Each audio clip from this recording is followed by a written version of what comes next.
Good morning. It's a hot day here in New England. These are the 3 journals. This is build part stage 3. See how thick they become? This one has all the tip ends in, and then I put in the tip in cover so you don't see the fold that we made with our tip in. And you put them in and you have yourself a journal. This one at present stage has 114 pages front and back. So that one is done. There's 2 ways that I do the cover up on my tip-ins. This one, I've cut the pages down. This is our fold, and I've cut our pages down to fit in like this. And they'll cover your tip-ins. And then there is this one, which is a different way of doing it, where I fold the pages or trim them to fit in, and I leave it so that you add an extra page to it or an extra flip out. But once they're in, it's good. It's golden. So I'm going to show you how to do this now. Okay, we'll get this one out of the way, because that one is the next one I'll show you. Okay, for this, I use Eileen's glue on a brush.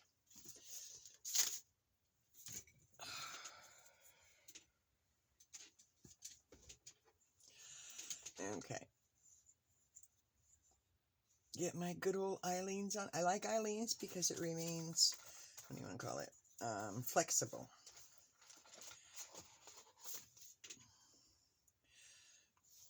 So I put a good amount of glue on, making sure to get all the edges, although I can go back after and re-secure the edges. But you really want a good coat of glue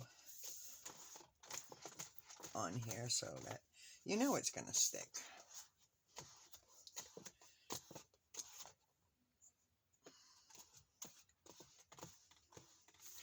Okay, so there is that. Here is my cover up for my tip in. Here's my tip in. Here goes my cover up.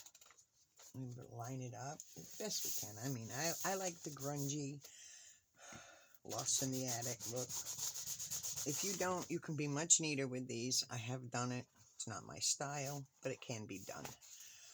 And then I just go over it and make sure it's down and all the excess glue is off. And all those little nooks and crannies are covered. And I go to the next one,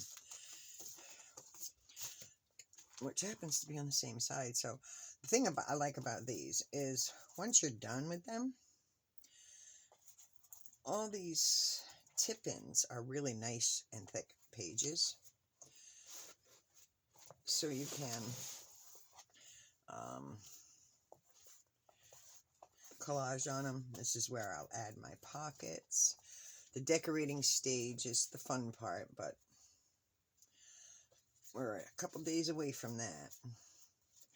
And that's what I say about these journals, is the drying stage is the thing. It's not a quick process by any means. Okay, this one's going in this way, so I have a flip out instead of a flip in. My pages down, my wet rag so I can get the excess glue off, and push my pages down.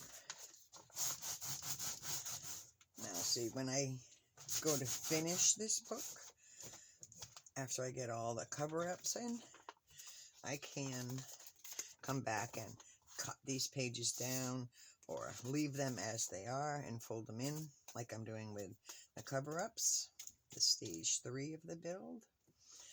But these are the absolute funnest thing to do.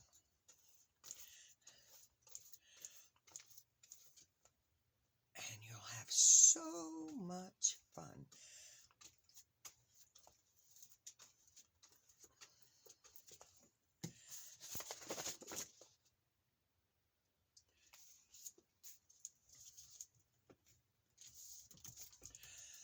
Okay, so there's that process. I simply adore it. It's the easiest process I know of without sewing to make a journal. Because unfortunately, I really messed up my shoulder and cannot sew through a book cover anymore, through the spine. So either I have to remove the spine or make a hidden spine, which I find tedious. I like doing my freestyle journals. I hope somebody out there will join me in the process. It'll keep you busy. For days. That's why I work on them in groups, because you're literally days on one book. I do 3 or 4 at a time, depending on my supplies at the time. See, this one will just flip in like that. And da-da. Come back here. We have you in, we don't have you sewn in. These are all Franken papers. You see, this one wants to come up because it's a sticker. We'll get you stuck in there better. I'm going to let that dry before I put it in, because I don't want it to stick to itself. So we're going to let that dry and come back. We need one for here. Where are they? They're right here. That one's a little tall. Oh, looks like I have to cut some more. Okay, you're dry. All right, you fit.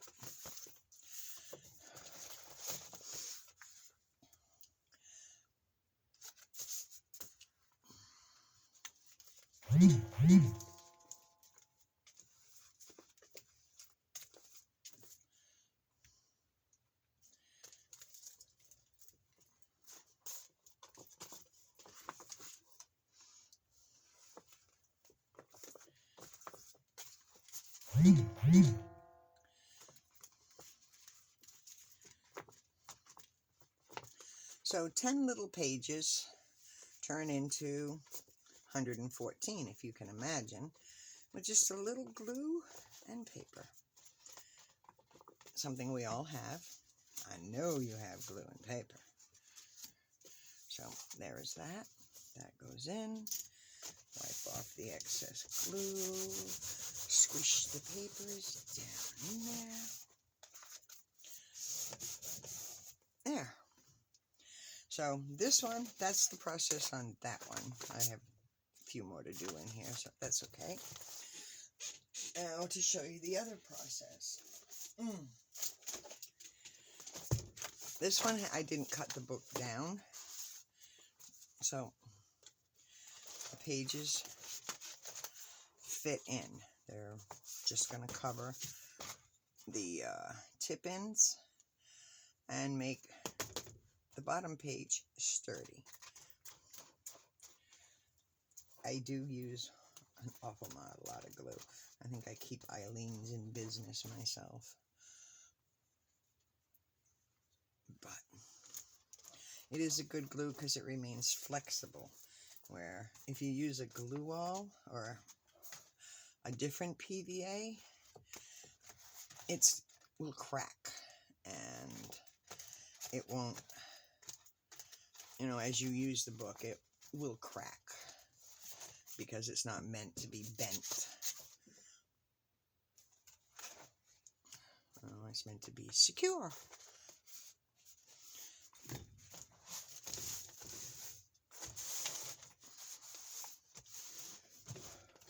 So see, that one's in. I come over here to the next flip in, and we're going to cover it here, like so. And as you can see, we've got a long way to go in this one, but we'll get there. So the fun part starts after you get all this dried. You get to start decorating, putting in your pockets, putting in your tags, your tuck spots, your special ephemera, or anything that you're looking to put in your journal, you'll do on the next stage, which we will get to in about 2 days after all this dries and cures perfectly. Then we will have everything we need in the book.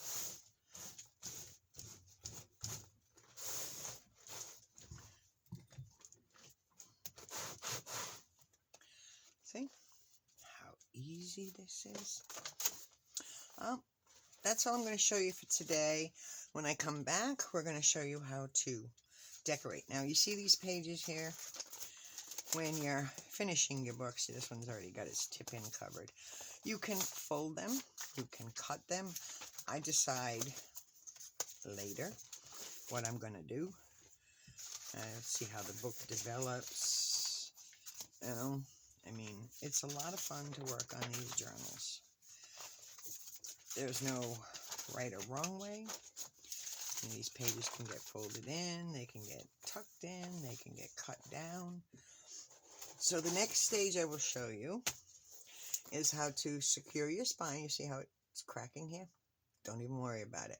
We're going to put Eileen's glue, and we're going to put a mesh fabric to secure, and we're going to really push it into those grooves. And then we're going to apply our inside and outside covers.